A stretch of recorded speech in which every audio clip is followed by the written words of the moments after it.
Hi, and welcome to That's Ready Mysterious. Join me for an intriguing look into real-life mysteries. Who was the mad gasser of Mattoon? What was whaling at the Wilga waterhole? I'm not going to solve those mysteries, but they'll be interesting to learn about. I'm your host, Kelly with an I.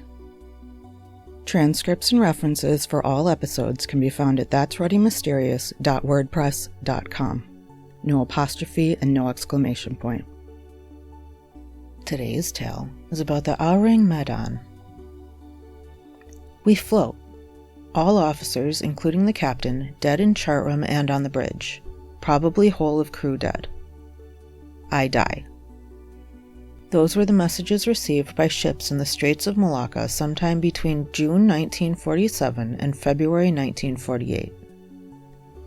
The messages were separated by indecipherable Morse code. At the time, the origins of the messages were unknown. What happened? The message was received by two American ships who felt the need to investigate. With the help of British and Dutch listening posts, the coordinates of the vessel thought to have sent the message were triangulated. The ship that had sent the message was the Dutch freighter, the SS Ourang Medan. The coordinates of the Ourang Medan were sent to an American merchant ship, the Silver Star, who went to investigate immediately because of the content of the messages. Several hours after the messages were received, the Silver Star reached the Ourang Medan. As they pulled up, no signs of life could be seen, and all efforts to contact the crew failed. The captain of the Silver Star launched a search party. Upon boarding the Ourang Medan, the search party discovered the messages were true. There were bodies strewn across the deck of the ship. The victims' eyes were wide with horror, and their faces were twisted with expressions of terror. They looked like they had tried to fight something off, but none of them had any injuries that could be noticed. Even the ship's dog had died, in the midst of snarling at the cause. The captain was found dead in the bridge. The rest of the officers were found dead in the wheelhouse and chart room. The radio operator, who probably sent the distress call, was found dead at his station. The engineering crew were found dead at their stations with look of terror on their faces. The search party also noticed some odd things. The temperature was above 100 degrees Fahrenheit, or above 37 degrees Celsius, but there was an odd chill coming from somewhere. All of the victims had suffered, but no injuries were noticed. The victims were decaying at a rate faster than they should have. The ship also didn't seem to have suffered any damage. When the search party returned to the Silver Star, they decided to tow the Ourang Medan for salvage.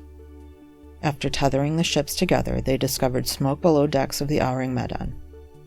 The smoke was in the number 4 cargo hold. The crew quickly cut the tow rope, and within minutes the Ourang Medan exploded.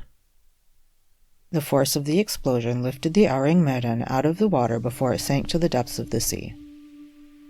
Most of the stories end here, but some say there was a sole survivor. Jerry Rabbit, who only existed in one newspaper, supposedly washed ashore at the Marshall Islands in a lifeboat with 6 other dead crew 10 days after the explosion. Rabbit came into contact with a missionary and told him his story. Rabbit claimed to have joined the crew of the Ourang Medan in Shanghai. He said that the Ourang Medan was loaded with 15,000 crates of an unknown cargo before they set sail for Costa Rica. It was at this time that Rabbit realized he had joined a smuggling operation. When Rabbit heard fellow crewmen complaining of stomach cramps, he became suspicious. When the crew began to die, he had to find out what they were carrying. Rabbit looked at the logbooks and saw the crates held sulfuric acid, potassium cyanide, and nitroglycerin. Rabbit thought that the sulfuric acid was leaking and killing the crew. As the crew were dying, Rabbit and 6 other crewmen escaped aboard a lifeboat. Rabbit died soon after telling his story. The first official telling of the incident was from the U.S. Coast Guard in the May 1952 edition of the Proceedings of the Merchant Marine Council. The proceedings included witness testimony and added some details to the story. However, the first recorded mention of the story occurred in the November 21st, 1940 edition of the Yorkshire Evening Post and the November 22nd edition of the Daily Mirror. Both stories say they came from the Associated Press, and both suggest a British ship went to the Ourang Medan's rescue. While the Coast Guard report says the incident occurred in February of 1948 in the Straits of Malacca, the newspapers were written 8 years earlier and say the incident occurred near the Solomon Islands. Some other reports say the incident occurred in the Marshall Islands. Given the differing locations and reports, there are a lot of questions surrounding this incident. Was the Ourang Medan even real? Officially, it doesn't seem to have ever existed. Not even Lloyd's Register of Ships, which kept a record of every merchant ship since 1764, or the Dictionary of Disasters at Sea 1824 to 1962, have records of the Ourang Medan. There are no records to back up the claim that the ship had a Sumatra registration. No wreckage of the ship has ever been found. Some records list the surviving crew member as Silvio Shkreli, while others call him Jerry Rabbit. The Silver Star logs don't have any record of a rescue attempt. Then there's the SOS messages. In the 1940 reports, there are different messages received by nearby ships. The first report said the messages read, "SOS from the steamship Ourang Medan. Beg ships with shortwave wireless to get touch doctor. Urgent." The follow-up message read, "Probable second officer dead. Other members of crew also killed. Disregard medical consultation. SOS Urgent Assistance Warship." This is not the same as the 1952 Coast Guard report. The Silver Star was a real ship, but if the event occurred sometime between 1947 and 1948, the Silver Star was operating under a different registration and was named Santa Juana. The Grace Line Shipping Company had bought the rights to the ship and renamed it. Those that say that the Ourang Medan was real say that its registration originated from Sumatra. At this time, Sumatra was a Dutch colony that formed part of the Dutch East Indies. In Indonesian, Ourang means man, and Medan is the largest city on the island of Sumatra, so Ourang Medan means man from Medan. Professor Theodor Seersdorfer of Essen, Germany, spent the past 50 years researching the Ourang Medan. He was the first to mention the names of the American ships that originally went to the aid of the Ourang Medan. He tells everyone who is interested to look at the German booklet written in 1954 by Otto Mika called The Death Ship in the South Seas. Using this booklet, Seersdorfer determined the date that the incident occurred was in June of 1947. Supposedly a crewman aboard the Silver Star authenticated the document. This booklet also mentioned the cargo hold and what could have been inside of it.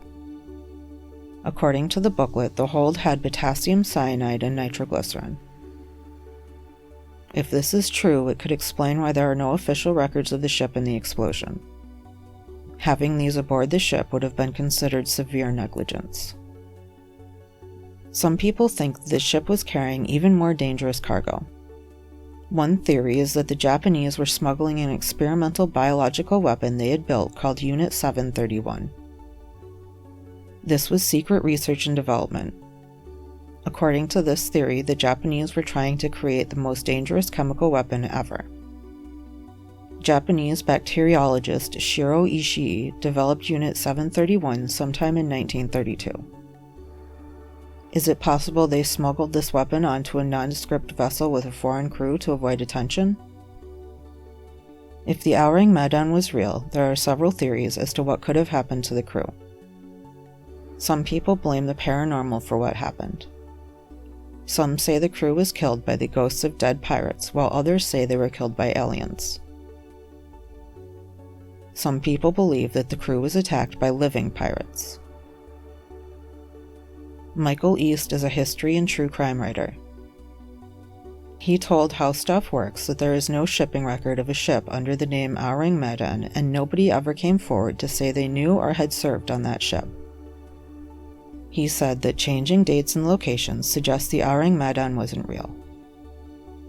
He said, I remember first reading about the Ourang Medan story many years ago as a child. Still, it never seemed to be one of the bigger mysteries that always got covered. The story was first reported in 1940 in Britain and in Italy. It didn't make its way to the United States newspapers until 1948. However, it was printed in very reputable newspapers like the San Francisco Examiner. What happened to the Ourang Medan? Was it even a real ship? What do you think?